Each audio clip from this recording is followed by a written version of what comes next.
Mighty Mac. It was summertime on the island of Sodor. Lots of vacationers were coming to the island. They liked to see the beautiful forests and the high mountains. It was a busy time for all the engines. A new engine had arrived on the island. He was going to help take the vacationers up into the mountains. Thomas had arrived at the transfer yards. He was very excited to meet the new engine. "Hello," puffed Thomas. Hello. The new engine puffed back. I'm Mighty. "And I'm Mac." And together, we're Mighty Mac, they whistled happily. Thomas had never seen such an unusual engine before. Then the narrow gauge controller, Mr. Percival, arrived.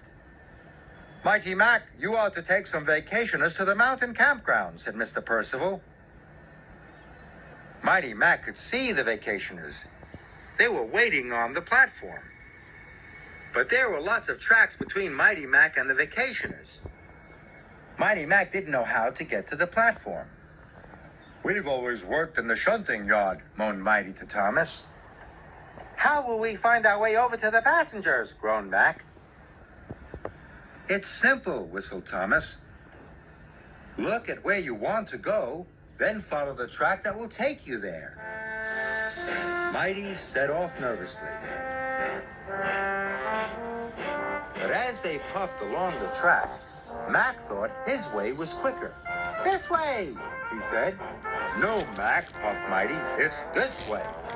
Soon they were puffing left and right, backwards and forwards. They were very confused. They even had a ride on the turntable. Then, at last, "We're here," puffed Mac. "Then why are the vacationers over there?" asked Mighty. "Because you didn't look where you wanted to go. You didn't follow the right track," said Mr. Percival sternly. "Now you're late." "Sorry," said Mac. "Sorry," said Mighty. They felt very silly. Finally, the passengers were on board. Mighty Mac puffed through the countryside on the way to the campground. "We have to get there before dark," chuffed Mighty. "So we'll have to work extra hard." Then, in the mountains, there was a fork in the track. Mighty wanted to go left. "This way," he puffed. "No! Go the other way!" shouted Mac. But Mighty was already pulling them past the fork. Mac was cross. The next time they came to a fork in the track, Mac wanted to go the other way again. "This way!" he puffed.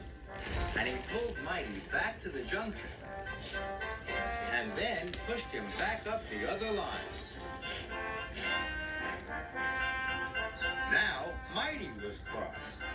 They puffed through the mountains, and whenever they came across a junction, Mighty would push one way, then Mac would pull the other. The vacationers were having a very bumpy ride. They spilled their drinks and their donuts went flying. But Mighty Mac pressed on. Then there was trouble. They had arrived at a dead end.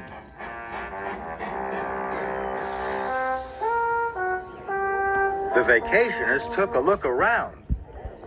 "This isn't the campground," said one of them.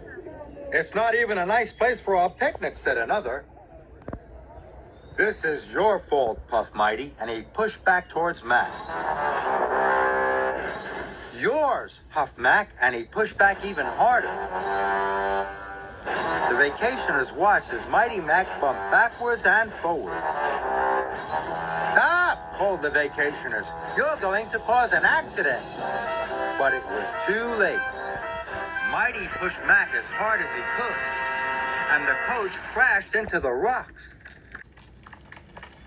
First, one rock fell, then another rock. Soon, lots of rocks came tumbling down. The track was blocked, and they were all stuck. "We'll never get to the campground now," moaned the vacationers. And it was all Mighty Mac's fault. They felt terrible. It was getting late. The vacationers were working hard. They were trying to get the coach back onto the rails. Then, with a mighty heave, the vacationers lifted the coach back onto the track. Mighty Mac was watching them. "When the vacationers work together," hooted Mighty, "they lifted the heavy carriage onto the track," tooted Mac. Then they had an idea.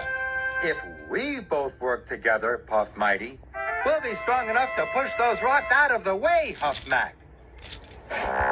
So Mighty Mac rolled up to the rocks and pushed and pushed. The rocks rumbled, and then they rocked until finally the track was clear. The vacationers cheered. Mighty Mac was ready to go. They could see the flag flying high above the campground. Then they remembered what Thomas had said. "Look where you want to go," puffed Mac. "Then follow the track that will take you there," chuffed Mighty. "Off we go," they whistled together. Mighty Mac puffed up the mountains. And soon they arrived at the campground. The vacationers were very happy, and Mighty Mac was very proud. "You know, Mac," wheezed Mighty, "when we pull together and work together, we can be a very useful engine," whistled Mac. And they set off happily back down the mountain.